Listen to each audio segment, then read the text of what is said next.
নমস্কার বন্ধুরা, আমি প্রসেনজিৎ। তোমরা দেখছো তোমাদের নতুন YouTube channel history and world. এখানে আমরা পৃথিবীর নানা রকম ঐতিহাসিক, ভৌগোলিক এবং পৌরাণিক কথা সম্বন্ধে ধারণা নেওয়ার চেষ্টা করব। আজ আমরা জানবো পলাশী যুদ্ধ সম্পর্কে, যেটা কিনা 1757 সালে নবাব সিরাজউদ্দৌলা ও ইংরেজদের মধ্যে সংগঠিত হয়েছিল। এই সংগঠিত হওয়ার কারণগুলি কি ছিল এবং বিশেষ কি কারণের জন্য এই যুদ্ধ সংগঠিত হয়েছিল সেগুলো জানার চেষ্টা করব। তো বন্ধুরা, চলো শুরু করি। ভিডিওটি স্কিপ না করে তোমরা সবাই দেখতে থাকো। কিছু বিশেষ কারণের জন্য ইংরেজদের সাথে নবাব সিরাজউদ্দৌলার এই যুদ্ধ সংগঠিত হয়েছে। 1756 সাল, তখন সবেমাত্র নবাব সিরাজউদ্দৌলা সিংহাসনে বসেছে। সেই সময় নিয়ম অনুযায়ী ইংরেজরা তাকে কোনো উপঢৌকন দেয়। নবাবের নিষেধাজ্ঞা সত্ত্বেও কলকাতাতে ইংরেজরা দুর্গ নির্মাণ শুরু করে। ইস্ট ইন্ডিয়া কোম্পানির শর্ত ভঙ্গ করে ও জনগণের উপর নানাভাবে নির্যাতন শুরু করে।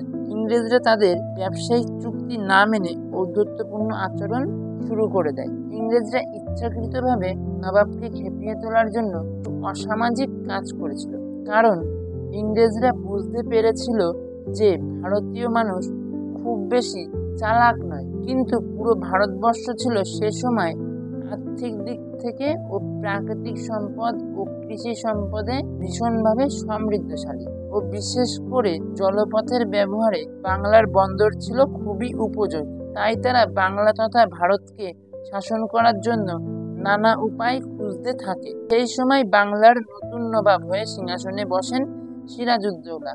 ইংরেজরা ভালো করে জানতো যে নতুন নবাবের সেনাপতি ছিল খুবই লোভী। তিনি কখনোই চেয়েছিলেন না যে সিরাজ সিংহাসনে বসুক। তখন ইংরেজরা নবাব সিরাজের সেনাপতিকে মোটা অর্থ প্রদান করে ও সিংহাসনের লোভ দেয়, যার ফলস্বরূপ এই পলাশী যুদ্ধ। তো আমরা যুদ্ধের কারণগুলি জেনে নিলাম।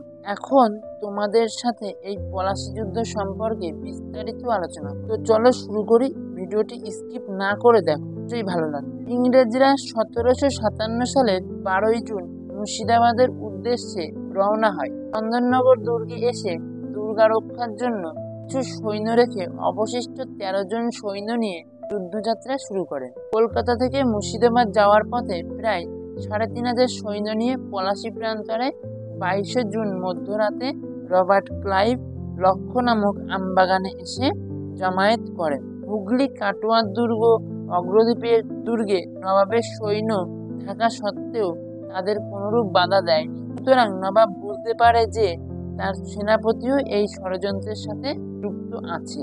তখন নবাব সেনাপতি মির্জাফরকে বন্দী করার আদেশ করেন, কিন্তু সেই সময় নবাব সিরাজউদ্দৌলা যুদ্ধের আভাস পান ও মির্জাফরকে বন্দী বানানোর চিন্তা ভাবনা বাদ দিয়ে মুসলিমদের ধর্মগ্রন্থ কোরআন শরীফ ছুঁয়ে অঙ্গীকার করেন যে তিনি তার শরীরের এক বিন্দু রক্ত থাকা পর্যন্ত তিনি এই রাজ্যকে রক্ষা করবেন।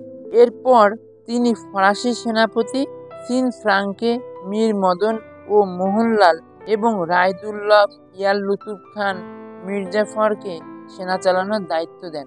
নবাবের কাছে প্রায় 50,000 সৈন্য ছিল। এর মধ্যে মাত্র 5,000 সৈন্যই এই যুদ্ধে অংশগ্রহণ করেন, কারণ আর বাকি যে 45,000 সৈন্য ছিল তা বিশ্বাসঘাতক সেনাপতি মির্জাফরের অধীনে ছিল। এছাড়াও নবাবের বাহিনীর কাছে 500 কামান সহ প্রচুর পরিমাণে গোলা বারুদ মজুদ ছিল। অতএব এখানে প্রশ্নই উঠত না যে সে সময়কার ইংরেজরা মুর্শিদাবাদ তথা বাংলাকে দখল করে নেয়। ইংরেজরা যে লক্ষ্য নামক আমবাগানে তাঁবু ফেলেছিল তার উত্তর পশ্চিম দিকে ছিল গঙ্গা নদী ও উত্তর পূর্ব দিকে 2 বর্গমাইল বিস্তৃত। 23 জুন সকাল থেকেই পলাশী প্রান্তরে ইংরেজরা যুদ্ধে অবতীর্ণ হওয়ার জন্য তৈরি হতে থাকে। ওই দিনই সকালবেলা প্রায় 8টা নাগাদ নবাবের এক সেনাপতি, যার নাম মীর মদন, তিনি প্রবলভাবে হঠাৎ ইংরেজদের উপর আক্রমণ করেন। রবার্ট ক্লাইভ পীড়িত হয়ে পড়েন। তিনি তার তাঁবুতে ফিরে যান। অন্যদিকে মীর মদন ধীরে ধীরে সৈন্য নিয়ে ইংরেজ তাঁবুর দিকে অগ্রসর হতে থাকেন। কিন্তু অগ্রসর হলেও অপরদিকে ইংরেজদের সাথে যুক্ত হয়ে থাকা বিশ্বাসঘাতক মির্জাফর, লুতুফ খান ও রায়দুল্লাহ দাঁড়িয়ে দেখছিলেন। তারা যদি সামান্যতম সহযোগিতাও করত, তবে ইংরেজরা পরাজয় স্বীকার করতে বাধ্য হতো। কিন্তু তারা প্রথম থেকেই তো এই ষড়যন্ত্রে লিপ্ত ছিল। তবে দুপুরের দিকে হঠাৎ বৃষ্টি নামায় নবাবের গোলন্দাজ বাহিনী গোলা বারুদ সমস্ত কিছু ভিজে যায়। ও সাহসী মীর মদন সেনাপতি মোহনলাল ইংরেজদের সাথে লড়াই চালিয়ে যাচ্ছিল। তো হঠাৎ করে ইংরেজদের গোলার আঘাতে সেনাপতি মীর মদন ভীষণভাবে আহত হন, মারা যান। সেই সাথে সিং হাজারি ও বাহাদুর খান গোলন্দাজ বাহিনীর প্রধান মারা যান। এরপর নবাব মির্জাফর সহ অন্য সেনাপতিদের প্রবলভাবে ইংরেজদের উপর আক্রমণ করতে বলেন। কিন্তু সেনাপতি মির্জাফর অন্য দুই সেনাপতি নির্দেশ অমান্য করেন। এখানে মির্জাফর নবাবকে যুক্তি দেখান যে গোলন্দাজ বাহিনীর সাহায্য ছাড়া নিজের বিপদ নিজের কাছে ডেকে আনা। ইংরেজ নবাবদের মধ্যে তখন দূরত্ব ছিল মাত্র কয়েক শত গজ। এই সময় বিশ্বস্ত সেনাপতি মোহনলাল পরামর্শ দেন যে যুদ্ধবিরতি ঘটলে পরাজয় নিশ্চিত হবে। কিন্তু সেই সময় নবাব মোহনলালের এই পরামর্শ গ্রহণ না করে মির্জাফরের পরামর্শে পশ্চাৎপসারণে অর্থাৎ পিছু হটতে সিদ্ধান্ত নেন। বিকেল 5টা নাগাদ নবাবের সেনাবাহিনীর নির্দেশনার অভাবে এবং ইংরেজ গোলন্দাজ বাহিনীর প্রবল আক্রমণে যুদ্ধবিরতি ঘোষণা করেন, অর্থাৎ পরাজয় স্বীকার করে। অতঃপর ইংরেজ বাহিনী নবাবের ছাউনি দখল করে নেয়। এই যুদ্ধে ইংরেজদের হয়ে লড়াই করা 27 জন সৈন্য মারা যায়, যার মধ্যে ইউরোপিয়ান ছিল মাত্র 10 জন ও দেশীয় ছিল 17 জন। আহত হয় 53 জন, এর মধ্যে ইউরোপিয়ান ছিল 13 জন ও দেশীয় ছিল 36 জন।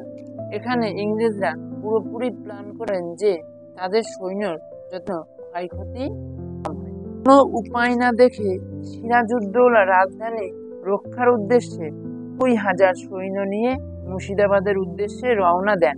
কিন্তু তিনি কোনো রকম সহযোগিতা না পেয়ে তার সহধর্মিণী লুৎফুন্নেসা ও বিশ্বস্ত ভৃত্যকে নিয়ে গোপনে স্থলপথের মাধ্যমে ভগবানগোলায় পৌঁছান। উদ্দেশ্য ছিল ভগবানগোলা থেকে কোনো রকম ভাবে জলপথের মাধ্যমে পদ্মা মহানন্দা নদী হয়ে উত্তর অভিমুখে যাত্রা করেন। তিনি কোনোভাবে পশ্চিমাঞ্চলে পৌঁছতে পারলে ফরাসি সেনাপতি মাসিয়ে নাস এর সহযোগিতায় কোনোভাবে পাটনা পৌঁছে যা রামনারায়ণের কাছ থেকে সৈন্য সংগ্রহ করে ফরাসি বাহিনীর সহযোগিতায় তারা বাংলাকে রক্ষা করবেন। তবে মিরনের সে আশা তা পায়নি, কারণ যাত্রাকালে সিরাজ মিরনের হাতে বন্দী হয়, নবাবকে বন্দী অবস্থায় হত্যা করেন।